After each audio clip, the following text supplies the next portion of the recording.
কাহিনীবোৰ কৈ যাম। কিমান যে কালজয়ী কাহিনীয়ে সুভাষিত কৰি ৰাখিছে গ্ৰন্থবোৰ। আজি কম শ্বেক্সপিয়াৰৰ যুগজয়ী নাটক অথেলোৰ কাহিনী। ডেছডিমনা আৰু অথেলোৰ প্ৰেমৰ কৰুণ কাহিনী। ভেনিচৰ চিনেট সভাৰ সভ্য ব্ৰেভেনচিয়াৰ জীয়ৰী। ৰাজপ্ৰসাদত লালিত পালিত কোমলকৈ দলিচাত খোজ পেলোৱা পিতৃৰ মৰমৰ আদৰৰ তাই ডেছডিমনা। চকু চাট মৰা তাইৰ সৌন্দৰ্যৰ প্ৰভা।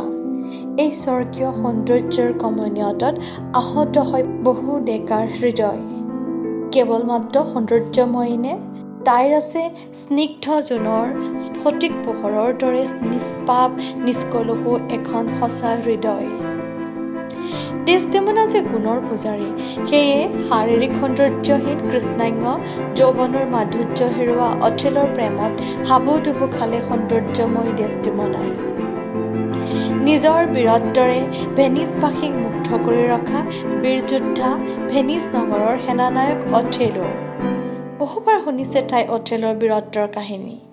ধুমুহাই কোবোৱা উত্তাল সাগৰৰ মাজত, দুৰ্গম গিৰি গুহা নতুবা শত্ৰু সেনাৰ মাজত কৰা লোমহৰ্ষক যুদ্ধযাত্ৰাৰ কাহিনী। ব্ৰেভেনচিয়াৰ অনুৰোধত অথেলোৱে বহুবাৰ শুনাইছিল তেওঁ ৰোমাঞ্চকৰ যুদ্ধযাত্ৰাৰ জীৱন্ত কাহিনী। ব্ৰেভেনচিয়াই হয়তো কেতিয়াও ভবা নাছিল এই কাহিনীয়ে তেওঁৰ জীয়াৰীক সেই বীৰ পুৰুষৰ প্ৰতি আকৰ্ষিত কৰিব। সঁচাই অথেলো হৈ পৰিছিল ডেছডেমনাৰ সপোন কোঁৱৰ। অথেলোৰ বীৰত্বই ডেছডেমনাক বিমুগ্ধ কৰিছিল। লাহে লাহে হৃদয়ত অংকুৰিত হৈছিল প্ৰেমৰ বীজ। সেই প্ৰেমৰ বীজ ফুলে ফলে বিকশিত হৈ ডেছডেমনা হৈ পৰিছিল প্ৰেমিকা। অথেলোৰ প্ৰেমিকা। ডেছডেমনাৰ প্ৰেম জয়ী হৈছিল। নিজৰ প্ৰেমাস্পদক পাবলৈ গভীৰ নিশাতে পিতৃগৃহ ত্যাগ কৰি অথেলোৰ লগত পলাই যায়। পিতৃৰ অনুশাসন ভাঙি প্ৰচলিত সমাজ ব্যৱস্থাৰ বিপৰীতে খোজ পেলাই ডেছডেমনাই অথেলোৰ লগত সাঁতুৰঙি সপোনৰ এখন সুন্দৰ সংসাৰ গঢ়িবলৈ পিতৃৰ গৃহ ত্যাগ কৰে। প্ৰেমৰ বাবেই পিতৃৰ অনুশাসন ভংগ কৰি ডেছডেমনা হ'ল পিতৃৰ দ্বাৰা বৰ্জিত। কিন্তু প্ৰেমিকা ডেছডেমনা বিচলিত নহ'ল। হৃদয়ৰ মানুহজনক প্ৰাণৰ দেৱতা মানি অথেলোৰ জীৱনৰ মাজত নিজকে বিলাই দিলে। তাই মাথো অথেলোৰ, কি গভীৰ প্ৰেম! কিন্তু নিয়তিৰ কি বিধান, বিবাহৰ দিনাই অথেলোৰ ৰণ তৰি এৰিব লগা হয় ভেনিচৰ অন্তৰ্গত চাইপ্ৰাছৰ অভিমুখে। চাইপ্ৰাছক শত্ৰুৰ হাতৰ পৰা বচাবলৈ। ডেছডেমনাৰ স্বামীৰ লগত যোৱাৰ হেঁপাহনো নহ'ব কিয় বিবাহ সম্পন্ন হোৱাৰ দিনাই যে অথেলোলৈ আহিছে কৰ্তব্যৰ আহ্বান। সুখ দুখৰ সকলো সময়ত সংগী হোৱাৰ প্ৰতিশ্ৰুতি দিয়া ডেছডেমনাই জীৱন সংগীৰ লগত যাবলৈ ওলাল। অথেলোৱে নৱবিবাহিতা পত্নীৰ সান্নিধ্য পোৱাৰ আপাহতে লগত লৈ যাবলৈ মান্তি হ'ল। ইয়াগোৰ হাতত দিলে অথেলোৱে ডেছডেমনাৰ যাত্ৰাৰ দায়িত্ব। আৰু ইয়াগোৰ পত্নী এমিলিয়া ডেছডেমনাৰ সহায়িকা। ডেছডেমনা আনন্দিত। বীৰ স্বামীৰ যুদ্ধযাত্ৰাৰ এইবাৰৰ সংগী যে তাইও। কিন্তু ই আছিল এক অভিশপ্ত যাত্ৰা। এজাক নিষ্ঠুৰ কাল ধুমুহাই যেন অপেক্ষাৰে ৰৈ আছিল টচ নচ কৰিবলৈ সিহঁতৰ জীৱন ডিঙা। সৰল অন্তৰৰ শুদ্ধ মনৰ অথেলোৱে সত্যতাৰ মুখাপিঠাসকলৰ মুখাৰ তলৰ আচল ৰূপৰ আভাস নাপায়। সেয়ে অতি সৎ ব্যক্তি বুলি মনত ঠাই দিয়া এজন স্বাৰ্থপৰ কুচক্ৰান্তকাৰী ব্যক্তিয়ে ইয়াগোক ডেছডেমনাৰ প্ৰতিৰক্ষাৰ ভাৰ দিলে। ইয়াগো আছিল এজন স্বাৰ্থপৰ ক্ষমতালোভী অনুচৰ। তেওঁ সদায় অথেলোক সেৱা আৰু পবিত্ৰ মানি আহিছে, কিন্তু এই সকলোবোৰ আছিল কেৱল অভিনয়। অন্তৰেৰে ইয়াগোৱে অথেলোক ঘৃণ কৰিছিল। ইয়াগোৰ পৰিৱৰ্তে কেছিয়ক অথেলোৱে সহকাৰী সেনানায়কৰ পদত নিযুক্ত কৰে। এই অপমানৰ প্ৰতিশোধ ল'বলৈ ইয়াগোৱে ষড়যন্ত্ৰৰ জাল গুঠে। অথেলোৰ জীৱনলৈ বিষবাষ্প ছটিওৱা কালৰূপী সৰ্প যেন ইয়াগো। ইয়াগোৰ ষড়যন্ত্ৰত সহযোগিতা কৰিছিল ডেছডেমনাৰ এসময়ৰ প্ৰণয়প্ৰাৰ্থী ৰডাৰিগো। ডেছডেমনাৰ সৌন্দৰ্যত বিমোহিত মূৰ্খ ৰডাৰিগোৱে এতিয়াও ডেছডেমনাক হোৱাৰ আশা কৰে। সমুদ্ৰৰ সংহাৰ মূৰ্তি ধাৰণ কৰিলে। এই সংহাৰ মূৰ্তিৰ আগত চেদেলি ফেদেলি হ'ল শত্ৰু সেনা। যুদ্ধৰ প্ৰয়োজনেই নহ'ল। লাহে লাহে শান্ত হ'ল সমুদ্ৰ, যেন ডেছডেমনাৰ সৌন্দৰ্যৰ কিৰণত মুক্ত হৈ সমুদ্ৰৰেও নিজৰ সংসাৰ মূৰ্তি ত্যাগ কৰি শান্ত হৈ সকলোকৈ আগুৱাই যাবলৈ পথৰি দিলে। চাইপ্ৰাছৰ মাটিত পুনৰ মিলন হ'ল এই প্ৰেমিক যুগল অথেলো আৰু ডেছডেমনা। কি যে আনন্দৰ মুহূৰ্ত সেয়া! সুদীৰ্ঘ সমুদ্ৰ যাত্ৰাৰ দুখ ভাগৰৰ শেষত যেন এক মধুৰ পৰিসমাপ্তি। দুয়োৰে অন্তৰত উঠলি উঠিছে মিঠা প্ৰেমৰ জোৱাৰ, মিলনৰ সুখানুভূতি। সেইদিনাই যে দুয়োৰে মধুমিলনৰ নিশা। অথেলো আৰু ডেছডেমনা দুয়ো প্ৰেমিক যুগল আনন্দত আত্মহাৰা। উলাহে নভৰে দুয়োৰে হিয়া। ডেছডেমনাই এই মধুৰ মিলনৰ মুহূৰ্তত এটাই কামনা কৰে, তেওঁলোকৰ প্ৰেমৰ এই বান্ধোন অমৰ হওক, জাউতি যুগীয়া হওক। অথেলোৱে সেই নিশা সকলোকে আমোদ প্ৰমোদৰ স্বাধীনতা দিলে। মাইকেল কেচিওক দিলে শান্তি শৃংখলা বজাই ৰখাৰ দায়িত্ব। আনফালে কুচক্ৰিয়াকো জ্বলি উঠিল। যোগ্যতাত তেওঁতকৈ হীন হৈও কেচিঅই উচ্চ আসন লাভ কৰিছে। কেচিঅক পদচ্যুত কৰিবলৈ ইয়াগোৱে তৰিলে এক অভিসন্ধিৰ জাল।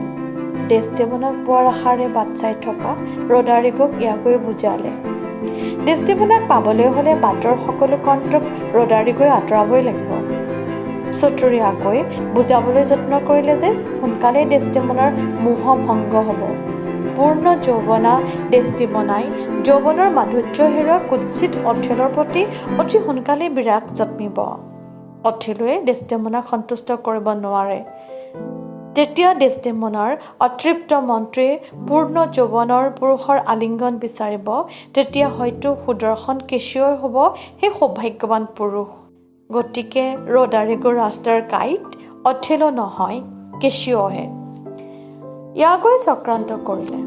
সেইদিনা ডেছডেমনা আৰু অথেলোৰ সন্মানাৰ্থে ইয়াগোৱে কেচিঅক সুৰাপান কৰিবৰ বাবে প্ৰমোদ কক্ষলৈ নিমন্ত্ৰণ কৰিলে।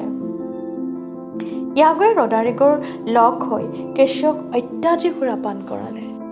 অত্যাধিক সুৰাপান কৰি কেচিঅই মানসিক স্থিৰতা হেৰুৱাই কিছুমান অপ্ৰীতিকৰ পৰিৱেশ সৃষ্টি কৰিলে। তেওঁ মণ্টেগৰ লগতো যুদ্ধত লিপ্ত হয়। অতি কৌশলেৰে ইয়াগোৱে সেই সকলো অথেলোৰ দৃষ্টিগোচৰ কৰাত সমৰ্থ হয়।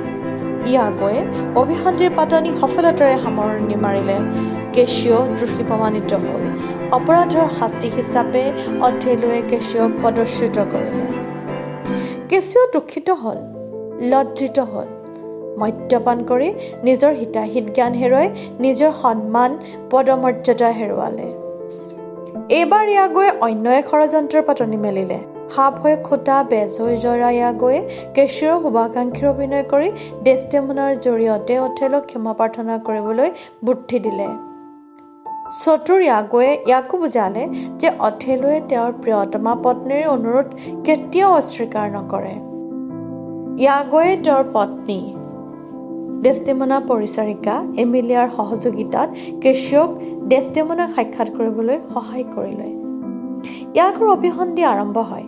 ইয়াগোৱে কেচিঅক নিৰ্ভয়ে সাক্ষাৎ কৰিবলৈ ক'লে আৰু সাক্ষাতৰ সময়ত অথেলোক প্ৰসাদৰ পৰা আঁতৰাই ৰখাৰ প্ৰতিশ্ৰুতি দিলে।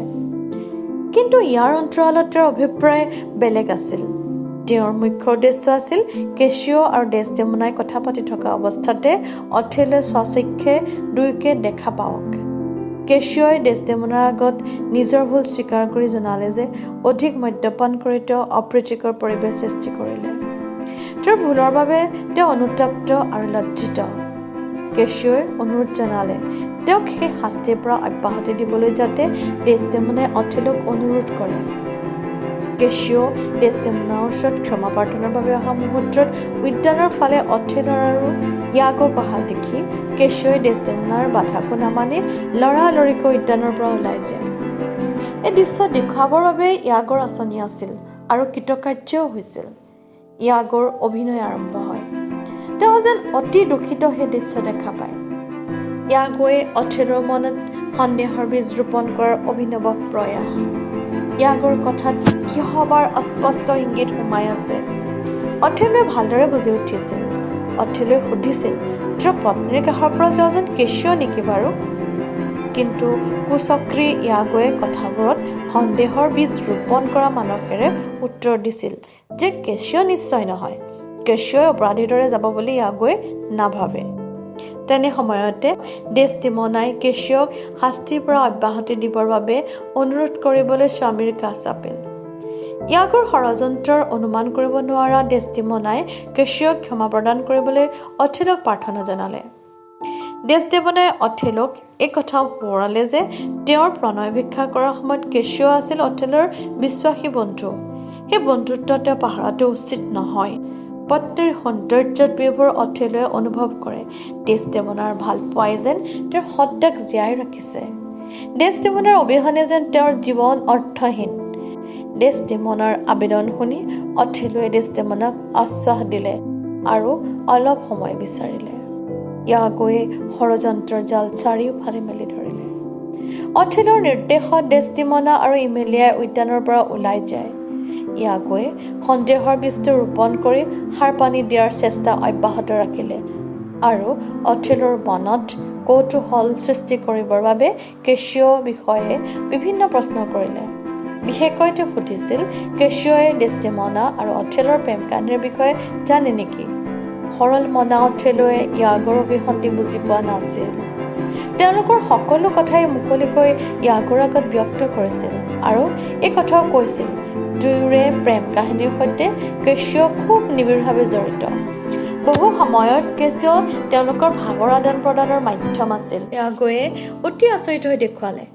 ইয়াগোৰ অভিব্যক্তি দেখি অথেলৰ কৌতূহল জন্মিছিল। ইয়াগোৰ কথাত আছে কিহবাৰ অস্পষ্ট ইংগিত। ইয়াগোৱে কেশিয়ৰ ব্যক্তিত্বৰ ওপৰত কোৱা ৰহস্যময় কথাবোৰে অথেলৰ মনত প্ৰতিক্ৰিয়া আৰম্ভ কৰিছিল। বিশেষকৈ যেতিয়া কেশিয় ডেছটিমনাৰ ওচৰৰ পৰা উদ্যানেৰে লৰালৰিকৈ আঁতৰি গৈছিল, তেতিয়া ইয়াগোৱে এই কথাষাৰ কৈছিল, এই দৃশ্য দেখা পাম বুলি মই মুঠেই আশা কৰা নাছিলোঁ। অথেলৰ মনত সন্দেহৰ বীজটো লাহেকৈ অংকুৰিত হৈছিল। অথেলৰ মনত অংকুৰিত সেই সন্দেহৰ বীজটোৱে তেওঁৰ জীৱন আন্ধাৰৰ গৰাহলৈ ক্ৰমে ঠেলি লৈ গৈ থাকিল। অথেলৰ ইয়াগোৰ ওপৰত থকা এই অটল বিশ্বাসে তেওঁৰ জীৱন বিষময় কৰি তুলিলে।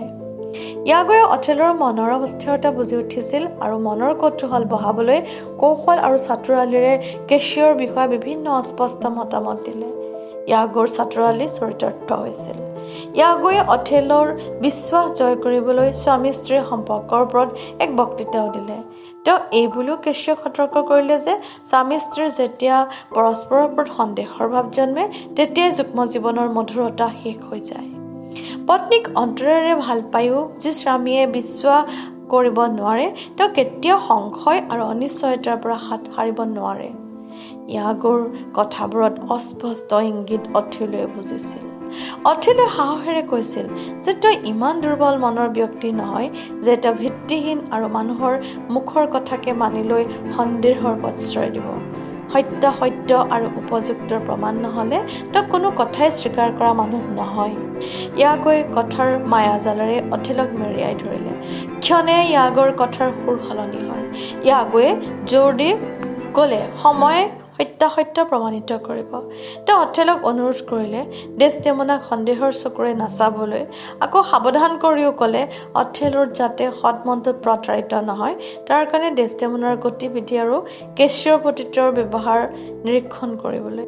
আকৌ ডেছটিমনাৰ অপৰিপক্ক মনটোৰ কথা সোঁৱৰালে। ডেছটিমনাই নিজ পিতৃৰ ইচ্ছাৰ বিৰুদ্ধে গৈ তেওঁৰ লগত বিবাহপাশত আবদ্ধ হ'ল। যোগ্য বা নিজ সম্প্ৰদায়ৰ যুৱকক বিবাহ প্ৰস্তাৱ অস্বীকাৰ কৰি নিজৰ পিতৃৰ অজ্ঞাতে বিবাহপাশত আবদ্ধ হোৱাটো জানো অপৰিপক্ক মনৰ পৰিচায়ক নহয়। পোখা মেলা সন্দেহৰ পুলিটো বঢ়াবলৈ আকৌ ক'লে যে যদিও এই কথাবোৰ নিশ্চিত বুলি ইয়াগোৱে ক'ব নোৱাৰে তথাপিও তেওঁ মনে মনে ভয় কৰে সময়ৰ লগে লগে যাতে ডেছটিমনাৰ মন সলনি নহয়, তেওঁ যেন নিজৰ কামক লৈ অনুতপ্ত নহয়।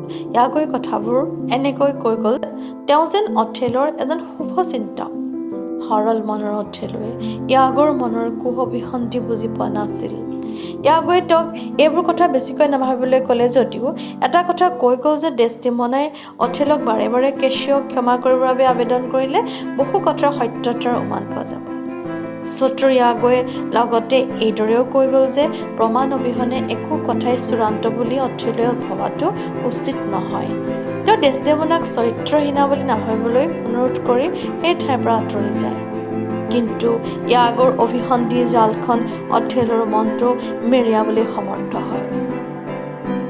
অথেলোৰ মন সাগৰৰ প্ৰচণ্ড ঢৌৰ দৰে চিন্তাত তলবল কৰিবলৈ ধৰিলে। সঁচাই যদি ইয়াগোৰ কথাই সত্য, ডেছডেমনাই তেওঁক প্ৰতাৰিত কৰিছে, তেতিয়াতো ডেছডেমনাক অন্তৰেৰে ঘৃণা কৰিহে দুখৰ বোজাটো পাতল ল'ব পাৰিব। এনে সময়তে ডেছডেমনা সেইফাললৈ অহা দেখা পালে। ডেছডেমনাৰ স্বৰ্গীয় সৌন্দৰ্য আৰু সৰলতাৰে পূৰ্ণ মুখখন দেখাৰ লগে লগে অলপ সময়ৰ বাবে অনুভৱ কৰিলে ইয়াগোৰ কথাবোৰ যে মিছা।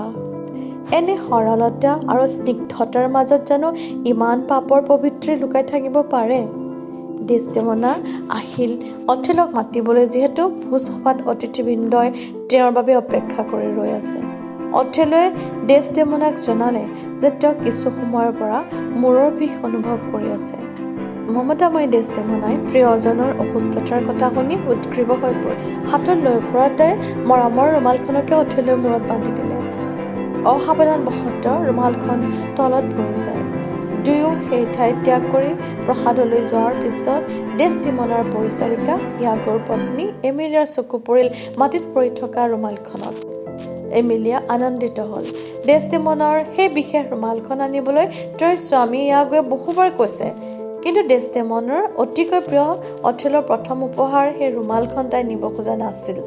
সৎ মনৰ এমিলিয়াই তেওঁৰ স্বামীৰ অভিপ্ৰায় নাজানিছিল। ডেছডেমনাৰ কাৰণে যেন দুৰ্ভাগ্যই দুৱাৰখলি সোমাই আহিছিল। হঠাৎ ইয়াগোৱে সেই ৰুমালখন তেওঁৰ পত্নীৰ হাতত দেখি আনন্দিত হৈ কাঢ়ি লৈছিল। ইয়াগোৰ ষড়যন্ত্ৰৰ সফলতাত সেই ৰুমালখনে যে মুখ্য ভূমিকা ল'ব। ইয়াগোৱে অতি সোনকালে ৰুমালখন কেচিঅ'ৰ হাতত পৰাকৈ থৈ আহিলে। সেই ৰুমালখনে কেচিঅ' আৰু ডেছডেমনাক বদনাম কৰি অবৈধ সম্পৰ্ক আছে বুলি প্ৰমাণ কৰাৰ আহিলা হ'ব। অথেলোৰ মনত ঈৰ্ষাৰ জুই জ্বলোৱাৰ আশাত ইয়াগোৰ মন অনিৰ্বচনীয় তৃপ্তিৰ ভাৱ জাগি উঠিল। আনফালে অথেলো তীব্ৰ মানসিক সংঘাতত পৃষ্ট হ'ল।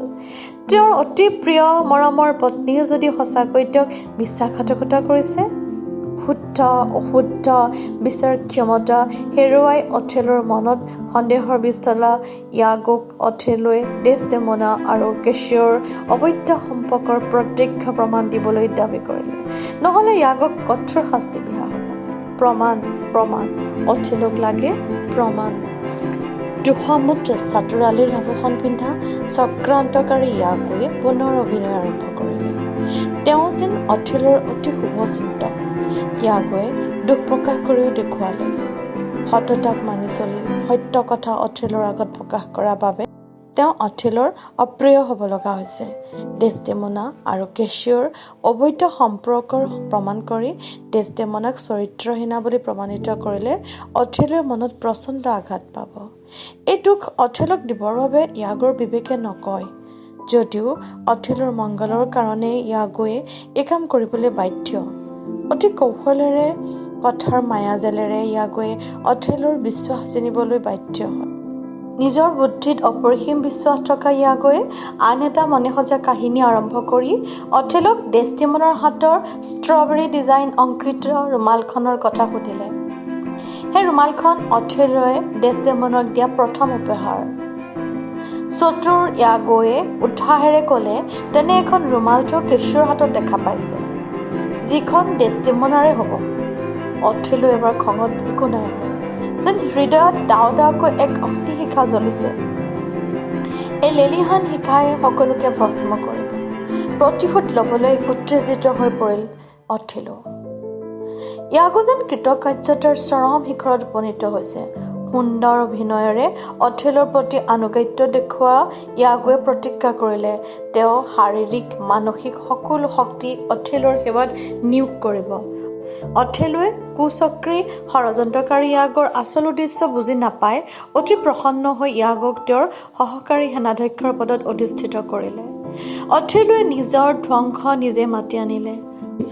ইয়াগো যেন কৃতকাৰ্যতাৰ চৰম শিখৰত উপনীত হৈছে। সুন্দৰ অভিনয়েৰে অথেলৰ প্ৰতি আনুগত্য দেখুওৱা ইয়াগোৱে প্ৰতিজ্ঞা কৰিলে তেওঁ শাৰীৰিক মানসিক সকলো শক্তি অথেলৰ সেৱাত নিয়োগ কৰিব। অথেলোৱে কুচক্ৰী ষড়যন্ত্ৰকাৰী ইয়াগোৰ আচল উদ্দেশ্য বুজি নাপাই অতি প্ৰসন্ন হৈ ইয়াগোক তেওঁৰ সহকাৰী সেনাধ্যক্ষৰ পদত অধিষ্ঠিত কৰিলে। অথেলোৱে নিজৰ ধ্বংস নিজে মাতি আনিলে। অসত্যকে সত্য মানি নিজৰ বিচাৰ বুদ্ধি হেৰুৱাই ইয়াগোক নিৰ্দেশ দিলে কেছিঅক হত্যা কৰিবৰ বাবে। সৰল মনৰ নিৰ্দোষী ডেছডেমনাই ৰুমালখন হেৰুৱাই দুখী হৈছিল যদিও কল্পনা কৰাও নাছিল যে তেওঁৰ ৰুমালখন হেৰুৱাৰ পৰিণাম যে ইমান ভয়ানক হ'ব। তেওঁৰ বিশ্বাস তেওঁৰ প্ৰিয়তমে এইটো অতি সহজভাৱে ল'ব, কিন্তু ডেছডেমনাই এই কথা নাজানে যে অথেলো ইয়াগোৰ ষড়যন্ত্ৰৰ বেহুত সম্পূৰ্ণভাৱে সোমাই নিজৰ বিচাৰ বুদ্ধি হেৰুৱাইছে। অথেলোৱে এদিন ডেছডেমনাক সেই বিশেষ ৰুমালখন বিচাৰিলে। ডেছডেমনাই অতি সহজভাৱে ৰুমালখন যে তেওঁৰ লগত নাই সদৰি কৰিলে। ৰুমালখন লগত নাৰাখি ডেছডেমনাই ভুল কৰিছে বুলি অথেলোৱে ক'লে। সেইখন যে সাধাৰণ ৰুমাল নহয়, ইজিপ্তৰ এগৰাকী যাদুকৰী মহিলাই সেই মন্ত্ৰপুত্ৰ ৰুমালখন অথেলোৰ মাকক দিছিল, যিখন ৰুমাল কোনো স্ত্ৰীৰ লগত থাকিলে তেওঁ কেতিয়াও স্বামীৰ মৰমৰ পৰা বঞ্চিত নহয়। মাকৰ অনুৰোধ ক্ৰমেহে অথেলোৱে সেই ৰুমালখন ডেছডেমনাক উপহাৰ দিছিল। যাদুকৰী ৰুমালখনৰ কথা শুনি ডেছডেমনাৰ মনৰ শংকাত অশান্ত হৈ পৰিল। হঠাৎ তাইৰ মুখৰ পৰা ওলাইছিল এইদৰে, ভগৱানৰ কি ইচ্ছা, সেইখন ৰুমাল মোৰ হাতত নপৰা হ'লেই ভাল আছিল। অথেলো চিঞৰি উঠিল, সঁচাই মানে ডেছডেমনাই তেওঁৰ ভাল পোৱা নিবিচাৰে নেকি? টান মাতেৰে তেওঁ ডেছডেমনাক ৰুমালখন হেৰাল নেকি সুধিলে। ডেছডেমনা ইয়াগোৰ ষড়যন্ত্ৰৰ বিষয়ে সম্পূৰ্ণ অজ্ঞ।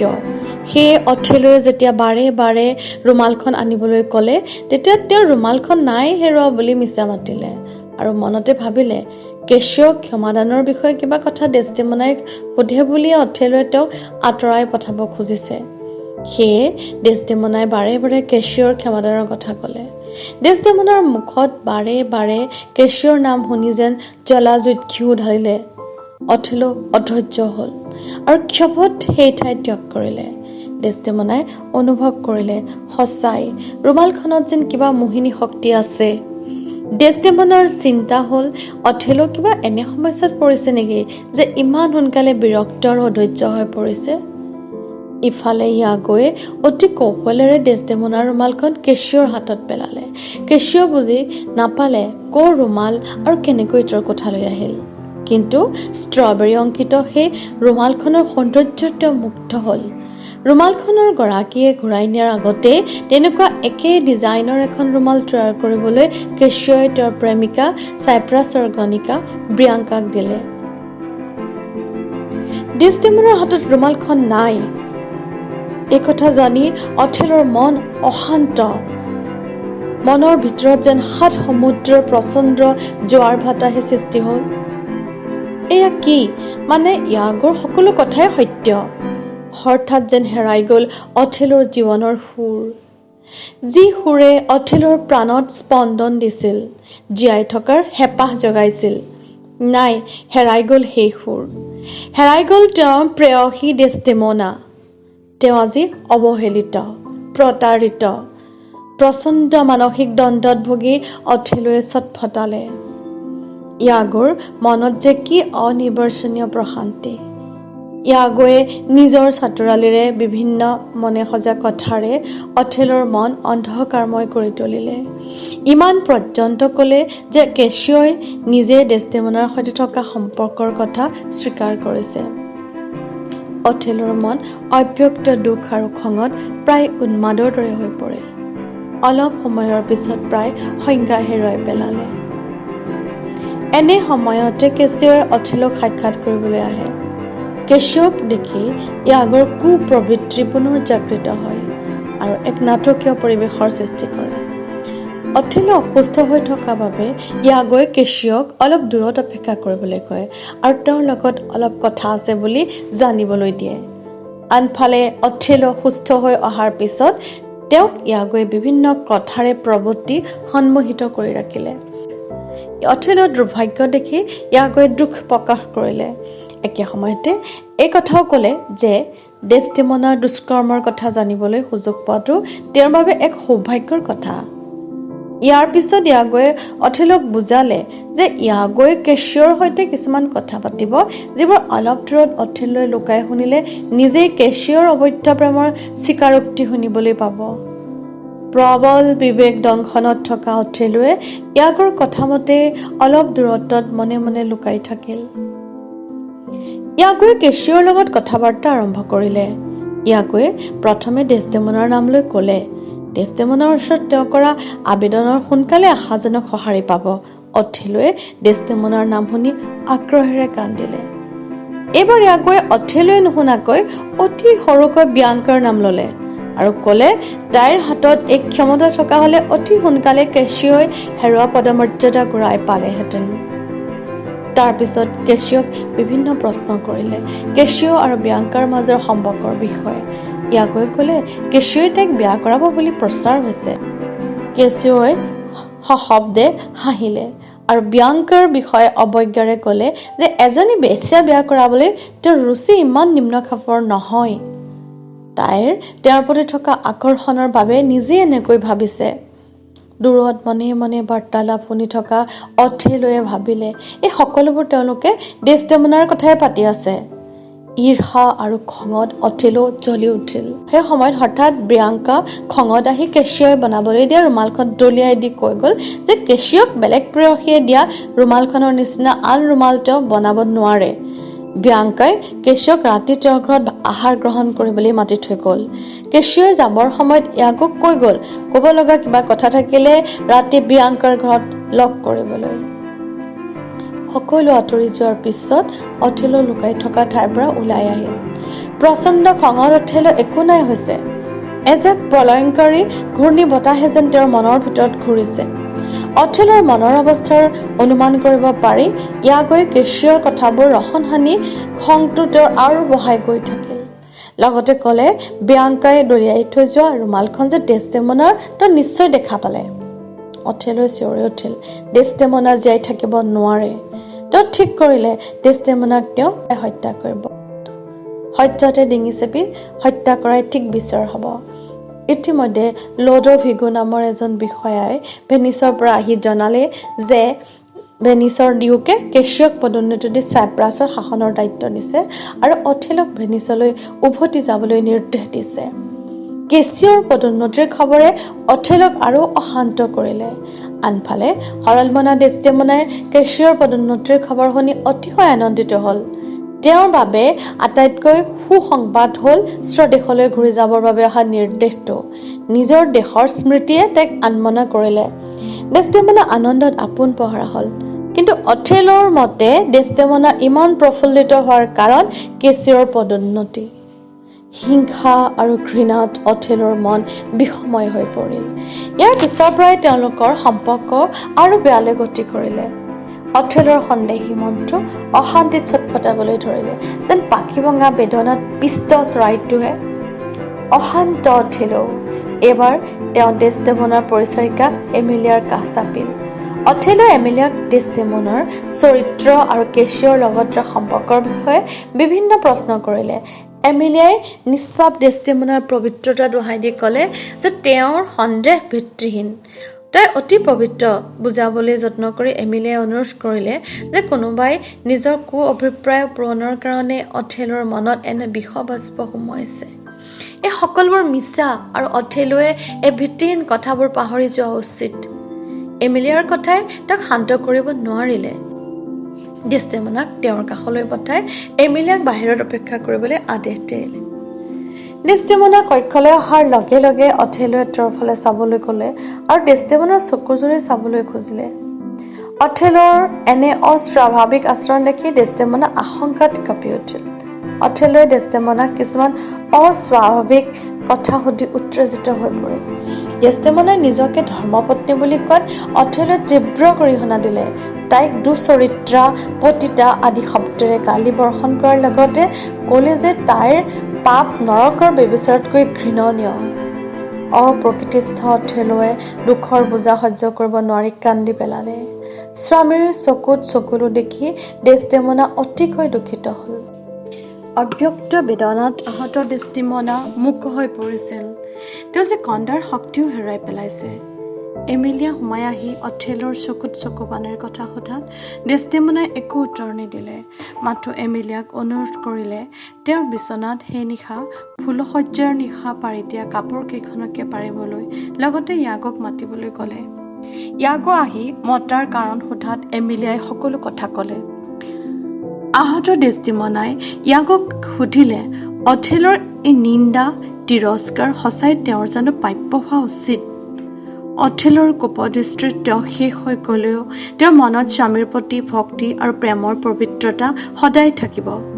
নিষ্ঠুৰ নিয়তিৰ আগত হাৰ মানি ডেষ্টিমনাই উচুপি উচুপি কান্দি উঠিল।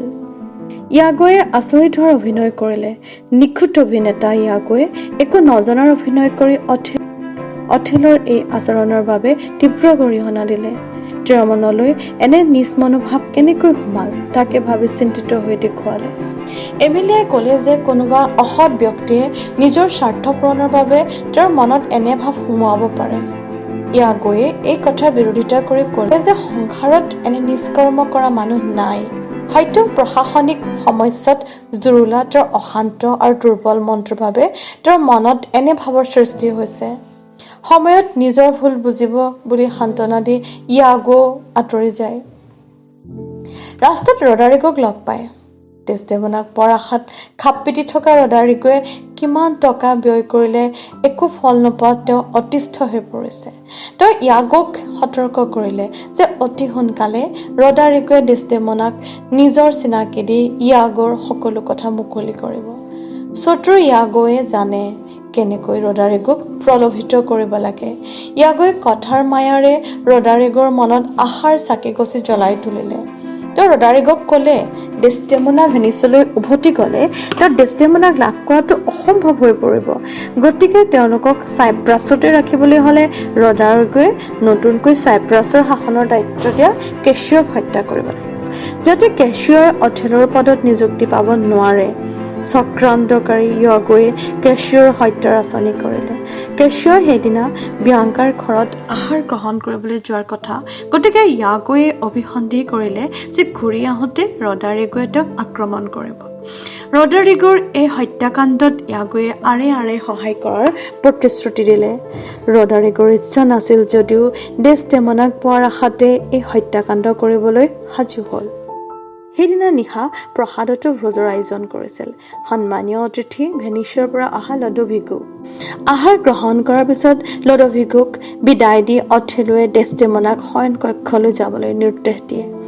অথেলোৱে এক ভয়ানক কামৰ বাবে সাজু হৈছিল। ডেষ্টিমনা নিজ কক্ষলৈ আহিছিল। আঁউসীৰ কাল আন্ধাৰে যেন তাইৰ মনোযোগত আৱৰি ধৰিছে। তেওঁৰ ইচ্ছানুসৰি এমিলিয়াই ফুলসজ্জাৰ ৰাতি পৰাৰ দৰে বিচনাখন সজাই পেলালে। ডেষ্টিমনাই কিবা এক বিপদৰ ইংগিত পাইছিল। সেয়ে হয়তো তেওঁ এমিলিয়াক কৈছিল যদি তেওঁৰ এমিলিয়াতকৈ আগতে মৃত্যু হয় তেতিয়া বিচনাৰ কাপোৰবোৰেৰে যাতে এমিলিয়াই তেওঁৰ মৃতদেহটো মেৰিয়াই দিয়ে। এমিলিয়াক অথেলৰ নিৰ্দেশ মতে সোনকালে বিদায় দিলে। আনফালে ৰডাৰিগো আৰু ইয়াগো কেছিঅক হত্যা কৰিবলৈ আন্ধাৰ ৰাজপথত মনে মনে ৰৈ থাকে। কেছিঅ সেই ঠাই পোৱাৰ লগে লগে ৰডাৰিগোৱে মনে মনে তেওঁক আক্ৰমণ কৰিলে, কিন্তু তেওঁৰ লক্ষ্য ভ্ৰষ্ট হয়। নিজ প্ৰতিৰক্ষাৰ বাবে কেছিঅই ৰডাৰিগোক আঘাত কৰে। এনে সময়তে ইয়াগোৱে চোৰৰ দৰে পিছৰ পৰা কেছিঅক ভৰিত আঘাত কৰে। প্ৰচণ্ড আঘাত পাই তেওঁ আৰ্তনাদ কৰি উঠে। কেছিঅৰ আৰ্তনাদ শুনি লডোভিগো আৰু তেওঁৰ সংগী গ্ৰেচিয়ানো সেই ঠাইত উপস্থিত হয়। ইয়াগোৰ অভিনয় আৰম্ভ হয়। তেওঁ আনফালৰ পৰা এডাল জোৰ লৈ সেই ঠাইত উপস্থিত হয়। কেছিঅৰ অৱস্থা দেখি ইয়াগোৱে দুখ কৰি দেখুৱায় আৰু কাষত পৰি থকা ৰডাৰিগোক দোষী সাব্যস্ত কৰি তাৰ বুকুত তৰোৱাল বহুৱাই দিয়ে। এতিয়া আৰু ইয়াগোৰ চক্ৰান্তক কোনেও ধৰা পেলাব নোৱাৰে। হুলস্থুল শুনি ইতিমধ্যে এমিলিয়াইও সেই ঠাইত উপস্থিত হয়, কিন্তু অথেলক সেই ঘটনাৰ খবৰ দিবৰ বাবে ইয়াগোৱে এমিলিয়াক পুনৰ প্ৰসাদলৈ পঠাই দিয়ে। প্ৰসাদৰ বাহিৰত খোজকাঢ়ি ফুৰা অস্থিৰ অথেলোৱে কেছিঅৰ আৰ্তনাদ শুনিছিল। ইয়াগোৱে তেওঁক হত্যা কৰিলে বুলি ভাবি আনন্দিত হৈছিল। হঠাৎ যেন তেওঁৰ হৃদয় পাষাণ হৈ পৰিছিল। মনতে থিৰ কৰিছিল কেছিঅৰ জীৱন অৱসান হোৱাৰ লগে লগে পাপৰ কৰ্মৰ লগত জড়িত ইটো জীৱনো শেষ কৰিব লাগিব। সেই ৰাতিৰ ভিতৰতে অথেলো যে এটা সিংহ জন্তুলৈ পৰিৱৰ্তন হৈছে। নিষ্ঠুৰতা প্ৰতিশোধৰ ভাৱেৰে মন তলভল কৰিছিল আৰু অস্থিৰ হৈ প্ৰসাদলৈ সোমাই গৈছিল। কক্ষত শয়নৰত ডেছডেমনাৰ স্বৰ্গীয় সৌন্দৰ্যৰ আভা দেখি অথেলো বিমোহিত হ'ল। মনে মনে ভাবিলে, ডেছডেমনাৰ পাপৰ কথা শুনি পবিত্ৰতাৰ প্ৰতীক তৰাবোৰৰো প্ৰভা নাইকিয়া হ'ব। ডেছডেমনাৰ তেজেৰে অথেলোৱে হাত ৰাঙলি কৰিব নোখোজে, কিন্তু ডেছডেমনা মৰিবই লাগিব, নহ'লে যে তেওঁ আৰু কিমানক প্ৰবঞ্চনা কৰিব। ডেছডেমনাৰ জীৱনৰ শলিতাগছি জুতি যে এবাৰ নুমাই গ'লে আৰু চিৰদিনৰ বাবে হেৰাই যাব। গোলাপপাহিৰ সৌন্দৰ্য কেৱল মাত্ৰ গছতে উপভোগ কৰা উচিত, ফুলপাহ ছিঙিলে যে মৰহি যাব। এই ভাবিয়ে অথেলোৱে শুই থকা ডেছডেমনাক বিচনাৰ কাষতে আঁঠু কাঢ়ি গালে মুখে দিলে চুমাৰ পৰশ। বাৰে বাৰে ভাবিলে, এনে সৌন্দৰ্যতাৰ মাজত ক'ত লুকাই আছে বিষবাষ্প। ডেছডেমনাৰ ওঠৰ পৰশে দিয়ে কি এক সুখময় অনুভূতি, যি তেওঁৰ পাষাণ হৃদয়খনো গলাই পেলাব পাৰে। কিন্তু তেওঁ এয়া হ'বলৈ নিদিয়ে। অথেলোৱে ডেছডেমনাক হত্যা কৰিবই, তাৰপিছত পুনৰ তেওঁকেই ভাল পাব। অথেলোৰ চকুলো পাৰ ভাঙি বৈ আহিল। এনেতে ডেছডেমনাই টোপনিৰ পৰা সাৰ পালে। অথেলো প্ৰকৃতিস্থ হ'ল। অথেলোৱে ডেছডেমনাক নিৰ্দেশ দিলে পূৰ্বে কৰা পাপ কৰ্মৰ বাবে ভগৱানক প্ৰাৰ্থনা কৰিবলৈ, যিহেতু কিছু সময়ৰ পিছতে তেওঁক হত্যা কৰা হ'ব। অথেলোৱে বিচাৰে ডেছডেমনা অনুশোচনাৰ দ্বাৰা পৰিশুদ্ধ হোৱাটো উচিত, তেতিয়া তেওঁ ভগৱানৰ কৃপা পাব। ভগৱানৰ কৃপাৰ পৰা বঞ্চিত কৰাৰ অভিপ্ৰায় অথেলোৱে ল'ব নোখোজে। ডেছডেমনা আচৰিত, তেওঁৰ বুকুৰ আপোন মানুহজনে তেওঁক হত্যা কৰাৰ কথা কৈছে। ডেছডেমনাই তেওঁক হত্যা নকৰিবলৈ অনুৰোধ কৰিলে। অথেলো হঠাতে হিংসুক হৈ পৰিল। ওঠ কামুৰি ভয়াৱহ ৰূপ ধৰি অথেলো কঁপিবলৈ ধৰিলে।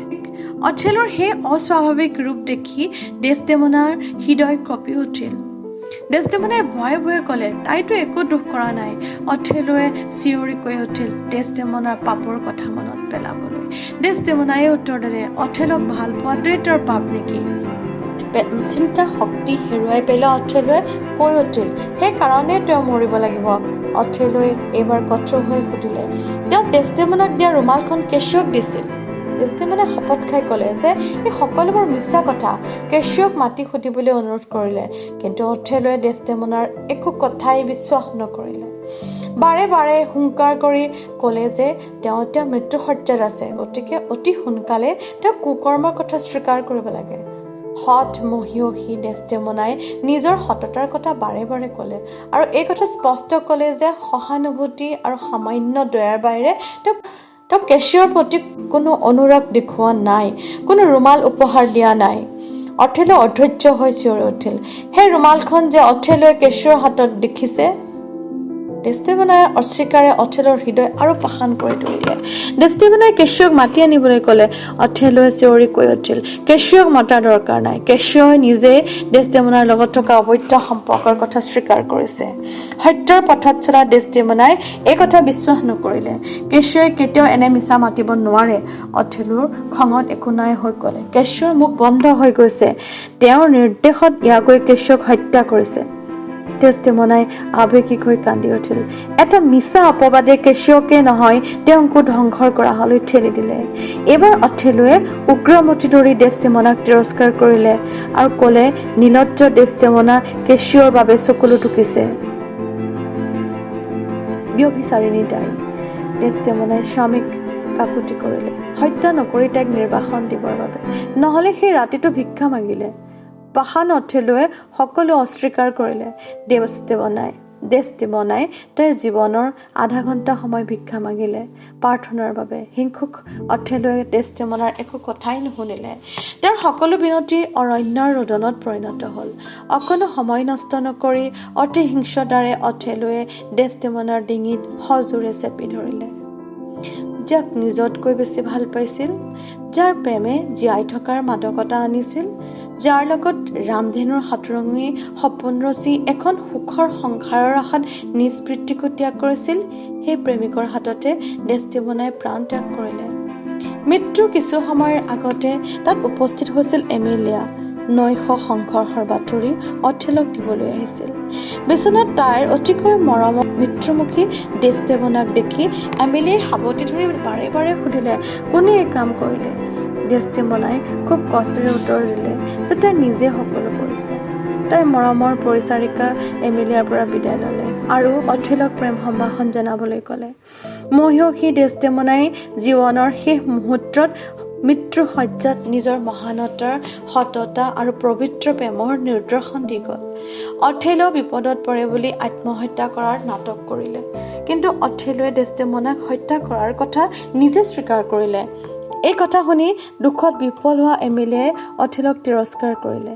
এনে এগৰাকী পবিত্ৰ নাৰীৰ স্বামী হোৱাৰ অযোগ্য পাষাণ নৰপিশাচ অথেলোৱে ইতিমধ্যে ডেছডেমনাৰ কুকৰ্মৰ কথা ক'লে আৰু ৰুমালৰ কাহিনী শুনালে।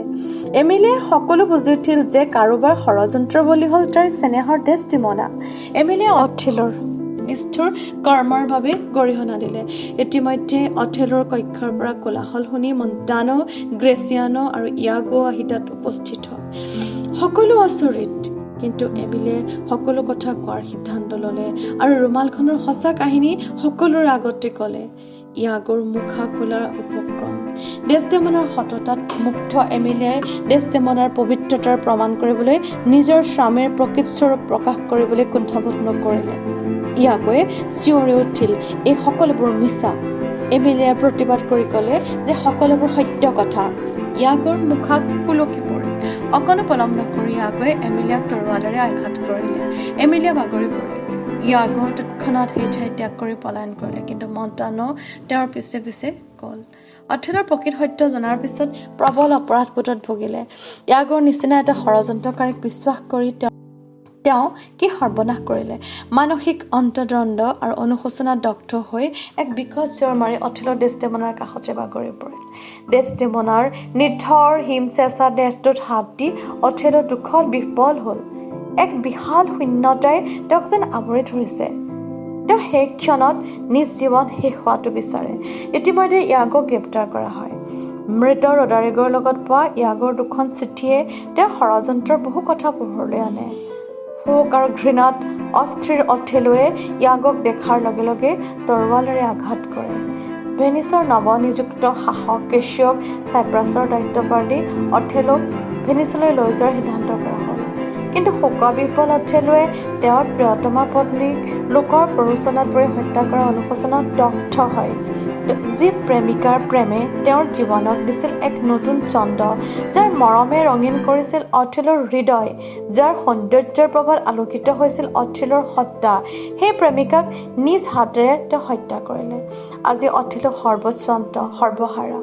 অথেলোৰ জীৱনৰ কোনো অৰ্থ নাই। এক বিশাল শূন্যতাই গ্ৰাস কৰিছে অথেলোৰ সত্তাক।